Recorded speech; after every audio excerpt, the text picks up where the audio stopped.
फुलकबिखौहाय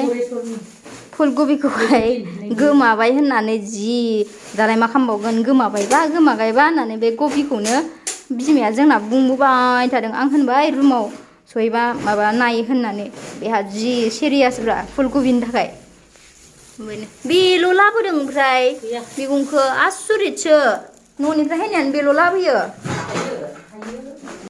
so guys अभी मैं आ रही हूँ मम्मी को लेने क्योंकि hello everyone, good evening, welcome to my Alice blog. So आज का ब्लॉग होगा क्योंकि आज मेरा माँ आ रहा है तो उसको लेने जा रहा है। तो चलो मेरा वीडियो स्टार्ट करते हैं। सो गाइस अभी हम आ रहे हैं मम्मी को लेने। मम्मी मतलब मेरे लिए कुछ सामान वगैरह ला रहा है तो मैं जा रही हूँ मम्मी को लेने। वो क्योंकि वो गलती से दूसरा गाड़ी में उठ लिया है तो इसलिए मैं मम्मी को बीच रास्ते से लेने जा रहा है क्योंकि वो मतलब मेरा जहाँ में रहता है तो वहाँ तक नहीं आएगा वो बस, इसलिए मैं आ गया है लेने के लिए। पता नहीं कहाँ में पहुँचा है, अभी शायद पहुँचने वाला होगा। बहुत अंधेरा है और बैकग्राउंड म्यूजिक हो रहा है, शायद पूजा हो रहा होगा। इधर में एक मंदिर है तो पहले तो यहाँ पे लाइटिंग देता था पर अभी नहीं देता होगा शायद। हाँ, इसलिए तो लाइट भी नहीं है। सो गाइस देखो विशाल है साथ में।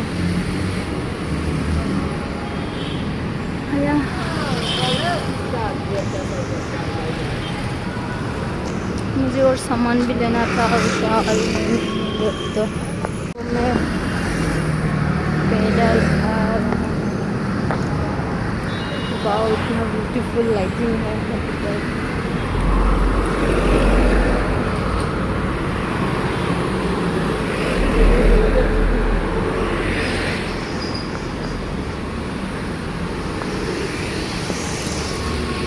यहाँ पे आयुष्मान मेरी कोच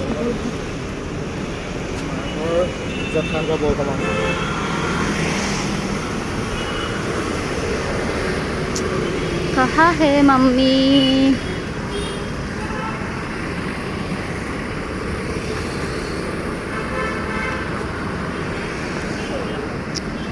टाटा मोटर का ये वो है, यहाँ पर ही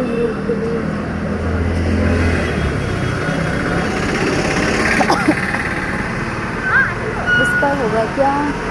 हाँ नहीं, यहाँ पर ही रुकेगा मम्मी को। कौन सा बस में कहाँ है?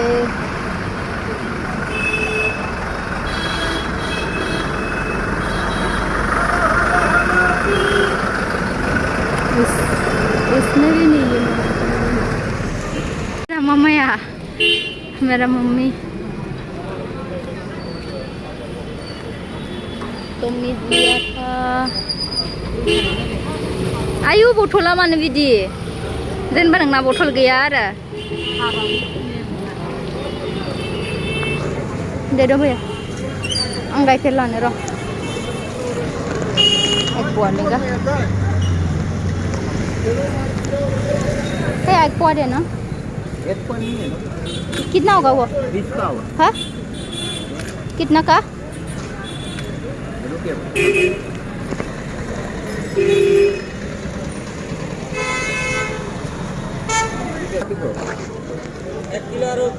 আর কসিয়ানা দেই তো আছে কিমান ফোন কৰি আছো 30 এক্সট্রা আছে ন বস্তুটো 20 টাকা নাই।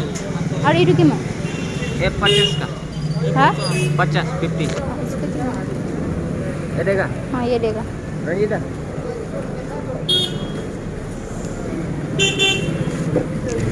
अभी दूध ले रही हूँ।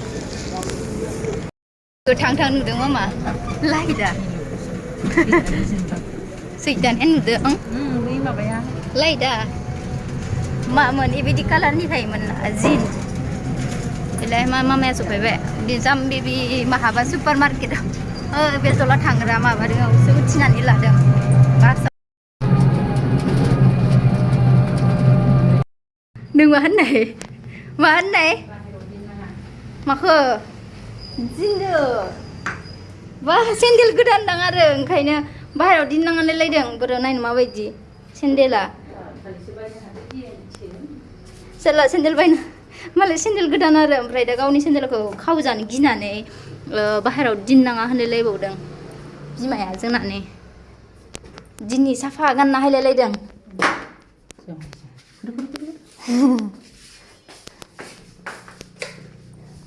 बेलेग गाननायलायलायदों आंनि दख'नाखौ जाम होजोब्बाय बिलायलाय मा राना होनबाय थायो जाम्बि बायदि स' गाइस नै मामाया सफैबाय जोंहा ओमफ्राय दा आङो ओंखाम ओंख्रि संसै बयलारसो लाबोदों आरोना बयलारखौनो संसै फुलकबिजोंहाय ओइ मामा फुलकबिया दंना गैमारला नागिरलाय बेना मनाखौनो मैगं खेरि लाबोनाया बेलथायनानै थादोंनो जिनिसफोरखौनो माबायावनो लामा ससेयावनो नागिरबायबा जोंना ओमफ्राय दंना गैया जुदि दङबा फुलकबिजों संनोसै बयलारखौहाय टेस्टि ओइ फुलकबिखौहाय गोमाबाय होननानै जि दालाय मा खालामबावगोन गोमाबायबा होननानै बे कबिखौनो बिमाया जोंना बुंबोबाय थादों आं होनबाय रुमाव सहैबा माबा नाय होननानै बेहा जि सिरियासब्रा फुलकबिनि थाखाय बेल' लाबोदों ओमफ्राय मैगंखौ आसुरितसो न'निफ्राय हायनायानो बेल' लाबोयो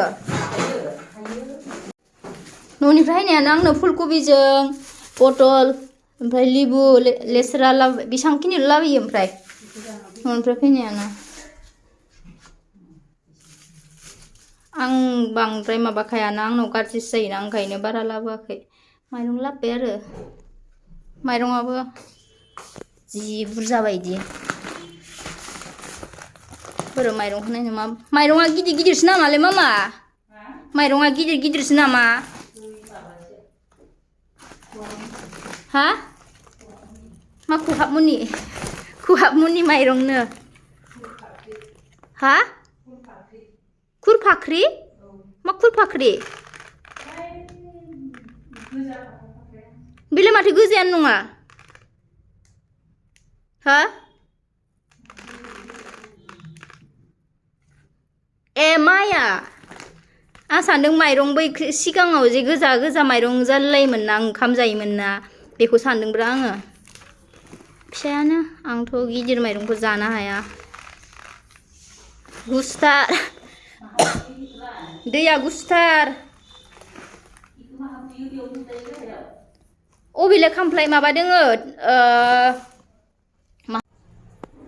ओमफ्राय नै बिमा फैदों नालाय ओमफ्राय दाउखौ लाबाय आंथ' जाया आं नै बिदिखौसो गांखंखौसो जायो आं जायाखैमोन आरोना आंखौहाय माने गुजुनाय जानायनिफ्राय जायाखैमोन बेदर ओमफ्राय खिन्थु मा खालामनो बिमा फैदोंना ओंखायनो लाबाय जोंना बिमायाबो हाराफोरखौसो जायो मोदोमखौनो जानो बायो ओंखायनो गाइखेर लाबोदोंमोन बेखौहाय साहा फुदुंना होग्रोनोसै बिमानो गोथावनो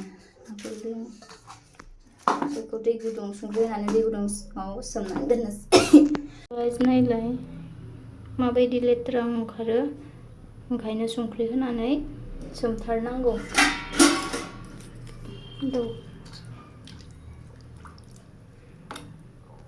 ओमफ्राय आङो बेखौ माबाजों फुलकबिजों संगोन आरो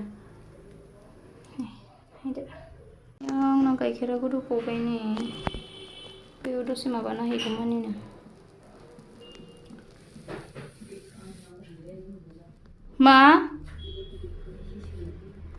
माबायदि बेग बायनोबासो मोनगोन दा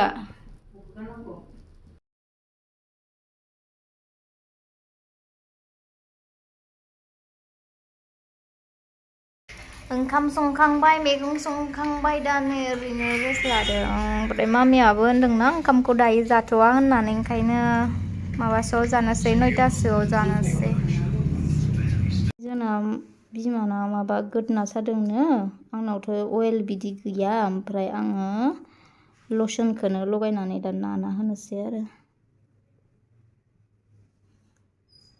गोसोमसोम जाजोब्बाय नोङो हामख्रंजोब्बाय नै 10 मिनिट हेन नुलायलायदों इखो नङाब्रा नोंनि बे माबा बोरैबा 10 मिनिट हेन नुदों ओरै थांबालाय एसे ओरैलै इदि थानाङा सिदा था नोंखौ बै माबानियाव लांनांसिगोन बे ख्राब ख्रुब सोगाग्रानियाव मिथिबाय जसुआ माथो नङा माथो जसुआ दि मालाय इसोरा टेकनिक थाखायो बोरै खालामनांगौ बोरै खालामनाङा बिराद खस्थ' खालामदों जोंहा मामाया ओंखायनो बिदि जाबाय सिगाङाव बेबायदि नङामोन 90 केजि मोना फुलकबियाव 90 केजि ए मैयाना नांजोबदों मैयालाय खय हाजार लाब थाया 1300 थालायलायदों ओमफ्राय दिनै 600 इसो दा मोनासैबा बिदिनो मालाबा जायो मालाबा है बे जिनिर मासो नामाब्रा नोंनाला मोदोमानो इदि जाफैबाय जिनिर जाबायबायनो सानफ्रोमबो गोरायलाय न र' मोजां नाना होनोलै र'लै दलथा ड्रेस गैया बिसिना सादोरखौ गाननांदों बिमाया जोंनानो स' गाइस नै जोंहा ओंखाम खुरबाय जानोसै माहा दोनदों खोस्लिखौ नै फुलकबिजों दाउ माबोरै जाखोथाय जाबासो मिथिगोन गोथाव नंगौना नङा बे दालिमोन स्कुवासजों दहायनि जानोसै जोंहा नै स' ब्लगा एसेनोसै गुड नाइट एभरिवान